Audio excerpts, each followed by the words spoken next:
রাখাইনে মানবিক করিডোর নিয়ে বাংলাদেশের সঙ্গে কারও কোনো কথা হয়নি এবং হবেও না বলে জানিয়েছেন জাতীয় নিরাপত্তা উপদেষ্টা ডক্টর খলিলুর রহমান।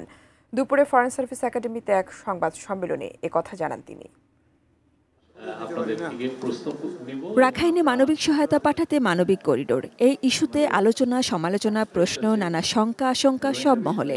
সরকারের পক্ষ থেকে যদিও বারবার আশ্বস্ত করার চেষ্টা হয়েছে, বলা হয়েছে করিডোর নয় পাথওয়ে নিয়ে ভাবা হচ্ছিল।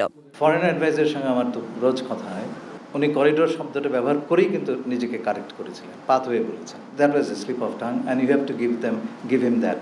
কিন্তু উনি কারেক্ট করেছিলেন এবং সেই কথাটি আর কখনোই বলেন নাই। জাতীয় নিরাপত্তা উপদেষ্টা ডক্টর খলিলুর রহমান সংবাদ সম্মেলনে বিষয়টি আবারও স্পষ্ট করতে চাইলেন, জানান করিডোরের কোনো আলোচনা নেই। করিডোর নিয়ে আমাদের সঙ্গে কারো কোনো কথা হয় নাই এবং কারোর সঙ্গে কথা হবে না। করিডোর হচ্ছে একটা ইমার্জেন্সির সময় এক দুর্যোগপূর্ণ জায়গা থেকে মানুষকে সরিয়ে নেওয়ার ব্যবস্থা। আমরা এখানে কাউকে সরাচ্ছি না। আরাকানের যে অবস্থা তাতে করিডোরের কোনো প্রয়োজন নাই।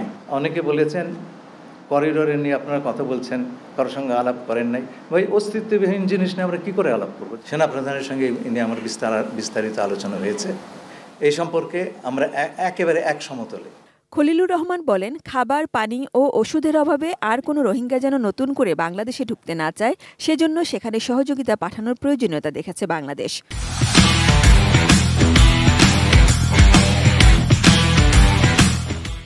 তারা ফেরত গেলেন, কালকে তাদের আবার একটা জাতিগত নিধন করে ফেরত পাঠালো। সেইভাবে হবে না রে ভাই। This has to be a sustainable repatriation. আমরা বারে বারে এই সমস্ত জিনিস ফাজলামি সহ্য করতে পারবো না। They have to go back, they have to stay there, এবং সেই ধরনের কন্ডিশন তৈরি করতে হবে। তিনি জানান, রোহিঙ্গাদের ফেরাতে আরাকানের স্থিতিশীল অবস্থার অপেক্ষায় আছে বাংলাদেশ। আরাকানের অবস্থা যতদিন অস্থিতিশীল থাকবে ততদিন আমরা প্রত্যাবাসনের কথা বলতেই পারবো না।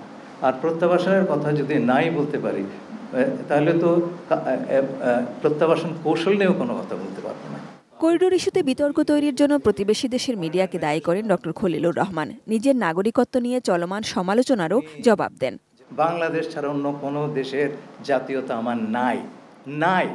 কেবলমাত্র আমি আমেরিকায় থেকেছি বলে যদি আমাকে বলা হয় আপনি বিদেশি নাগরিক, তাহলে তো কালকে তারেক রহমান সাহেবকে সেই কথা বলতে হয়। আমাকে যদি আপনার ঢিল নিক্ষেপ করেন, সেই ঢিল কিন্তু অন্যর ওপর গিয়ে পড়তে পারে। Sajida Sweety, ATN news, Dhaka.